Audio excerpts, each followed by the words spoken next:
آج پاکستان کی تاریخ کا بڑا ایک عظیم دن ہے اور پوری قوم کو اس کے لیے فخر ہونا چاہیے. یوم تکبیر 28 مئی 1998 Pakistan became the world's first Muslim nuclear power state. اور یہ ایک بہت بڑی اچیومنٹ تھی کیونکہ جس قسم کا دباؤ مسلمانوں کے خلاف ہوا اور کافی کوششیں بھی ہوئیں. اس میں سب سے پہلے کریڈٹ دینا چاہتا ہوں پرائم منسٹر ذوالفقار علی بھٹو شہید کو. ان کا ویژن تھا 1974 میں. ان کو ایک سائنٹسٹ تھا بیلجیم میں خط لکھا ڈاکٹر عبدالقدیر خان نے کہ میں یہ کام کر سکتا ہوں.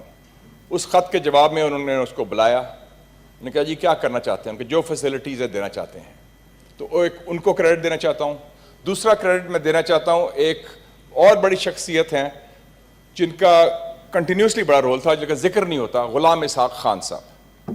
انہوں نے کمیٹی بنائی بھٹو صاحب نے کہ سسٹم کے اندر بیوروکریٹک سسٹم سے کام نہیں بنے گا, اس کا PC1 نہیں بنے گا, اس کی لال فیتے میں پھنس جائے گا یہ پروگرام.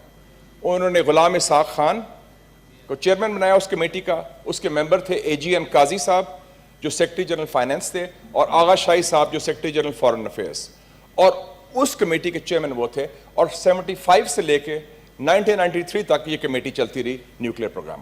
اور فائنلی اس کا کریڈٹ جاتا ہے پرائم منسٹر محمد نواز شریف صاحب کو when he was prime minister.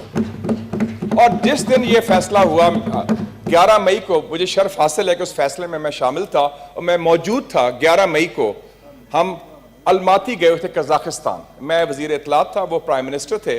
Economic cooperation organization ECO ادارہ ہے, اس کی سمٹ میٹنگ تھی. وہ ختم ہوئی تو الماتی جو ہے وہ اس کے مری کی طرح ہلز بھی ہیں اس کے.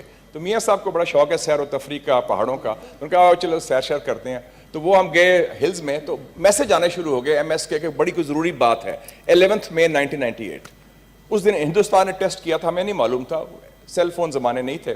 وہ آیا تو انہوں نے کہا کہ جی یہ ہم نیچے اترے جا آرام سے, تو گاڑی میں بیٹھنے لگے. تو MS نے کہا سر یہ انڈیا نیوکلیئر پاور بن گیا, دھماکے کر دیے. All of a sudden bomb shell announcement تھی. میاں صاحب میرے سے بیٹھے, کہنے کہ مشاہد صاحب کی خیال ہے. میں نے کہا سر اٹس ناؤ اور نیور.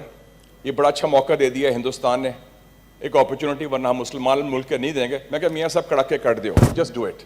اور ان کا جی انشاءاللہ یہی فیصلہ ہے, ٹکا کے ہم جواب بھی دیں گے لیکن ابھی ہم لیٹ سی مشاورت. انہوں نے آرڈر دے دیا جہانگیر کرامت کو, میٹنگ بلاؤ DCC کی, سارا کچھ. اور I would say mister chairman this was Pakistan's finest hour. جس دانش مندی کے ساتھ, جس دلیری کے ساتھ, جس خوش اسلوبی کے ساتھ ہم نے نیوکلیئر ٹیسٹ کیا, اور آپ مشاورت فوج کے ساتھ بھی ہوئی. اور یہ میں بتا دوں, ہم ادھر رونا دھونا ہوتا ہے اسٹیبلشمنٹ نے یہ کر دیا, اسٹیبلشمنٹ نے وہ کر دیا. وہ بیچاری اسٹیبلشمنٹ کا کوئی رول نہیں تھا اس نیوکلیئر ٹیسٹ کروانے میں. 3 سروس چیفز تھے اور ایک نیوی چیف نے کہا نہ کریں, آرمی چیف نے کہا کہ آپ فیصلہ کریں سر, اور ایئر فورس چیف نے کہا کہ ضرور کریں. تو یہ سیاسی فیصلہ تھا, سیاسی حکومت کا فیصلہ تھا اور پوری سیاسی قیادت کا فیصلہ تھا. اور اس میں یہ بھی کہہ دوں کہ اسٹیبلشمنٹ کی بات ہوتی ہے. مجھے پچھلے دنوں وائس آف امریکہ نے کہا یا BBC نے کہ یہ تو اسٹیبلشمنٹ کے سارے, یہ تو فوجی. میں کہا بات سنیں, اسٹیبلشمنٹ ہر ملک میں ہوتی ہے, آپ کے ملک میں بھی ہے, امریکہ میں بھی ہے. لیکن آپ یہ دیکھیں پاکستان کی تاریخ کا سب سے بڑا قومی سلامتی کا فیصلہ آغاز ایک سیولین الیکٹڈ گورنمنٹ نے کیا, اختتام ایک سیولین الیکٹڈ پرائم منسٹر نے کیا.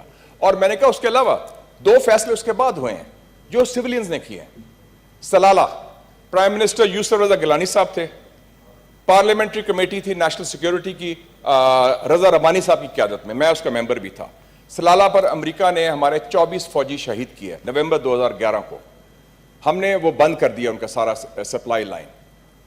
فوج نے کہا, حکومت نے کہا کہ جی پارلیمنٹ فیصلہ کرے, اور 14 پوائنٹس کے ہم نے ٹرمز آف انگیجمنٹ تیار کیے جس میں کہا کوئی بیسز نہیں, کوئی آپریشنز ہم استعمال نہیں کرنے دیں گے. اس لیے میں چاہتا ہوں کہ اس کا ابھی بھی مسٹر چیئرمین لاگو ہونا چاہیے, کیونکہ یہ بات ہو رہی ہے کہ امریکہ جب انخلا کرے گا افغانستان سے تو شاید پاکستان کی سرزمین کو استعمال کرے. وہ ہم الاؤ نہیں کر سکتے.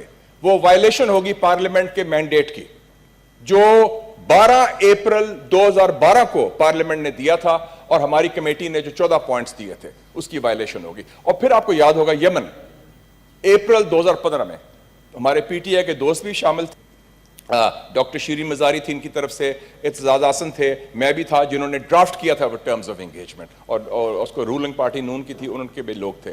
تو اس میں آپ دیکھیں بڑے بڑے فیصلے کیے ہیں ہم نے, اور یہ ایک باعث فخر ہے, اور تاریخ نے ثابت کر دیا کہ یہ صحیح فیصلہ تھا.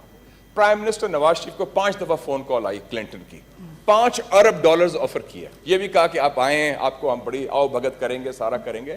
لیکن ہم نے وہ فیصلے کیے پرائم منسٹر نواز شریف صاحب کی قیادت میں جو ملکی مفاد میں تھا, اور آپ دیکھ لیں کہ جنگ کا خطرہ ہندوستان سے ٹل گیا. حملہ نہیں وہ کر سکتا, جارحیت نہیں کر سکتا, اور اگر نہ ہم نے نیوکلیئر ٹیسٹ کیا ہوتا تو 9/11 کے بعد آپ کو پتا جو کیا اثر ہو. یہ بم جو ہے ایکچولی میں سلوٹ کرتا ہوں بلوچستان کے عوام کا بھی. کسی نے کہا یہ پنجابی بم ہے, میں کہا نہیں یہ بلوچستان کا بم ہے جی, چاغی کا دیکھیں. اور چاغی کی سائٹ 1979 میں سلیکٹ ہوئی تھی جب جنرل ضیاء الحق تھے پرائم منسٹر پریزیڈنٹ تھے, انہوں نے ٹیم بھیجی, انہوں نے اکتوبر 1979 میں سلیکشن کی تھی کہ یہاں دھماکہ ہوگا. You are part of the nuclear process, Mr. Chairman. We are proud of your role also, mashallah. اور آپ یہ دیکھیں چاغی کا ہے وہ جو پہاڑ آپ نے اس کا کلر چینج ہوا تھا, وہ چاغی کا پہاڑ تھا, اور اس میں دنیا کا امپیکٹ ہوتا. آخری بات میں کہنا چاہتا ہوں, کرنل غدافی کی بیٹی نے انٹرویو دیا تھا, وہ اب الجزائر میں رہتی ہیں, جلا وطن, جب ان کا والد کی مار دیا گیا تھا غدافی صاحب کو. انہوں نے کہا کہ میرے والد نے سب سے بڑی غلطی یہ کی تھی کہ he gave up the nuclear project. کہتا ہے پاکستان کی طرح اگر لیبیا کے پاس بھی بم ہوتا تو کسی کی جرت نہ ہوتی جو لیبیا کے ساتھ کیا ہے انہوں نے, اور جو میرے والد کے ساتھ کیا ہے. تو یہ بڑا ایک امپورٹنٹ لیسن ہے, اور مجھے خوشی ہے کہ نیوکلیئر پروگرام ان ایشوز پر شامل ہے جس میں, and we are proud of this national achievement, we are proud of our scientists. میں ڈاکٹر ایکیو خان بھی ہوں, ڈاکٹر سمر مبارک اور جو سائنٹسٹ کی ٹیم ہے.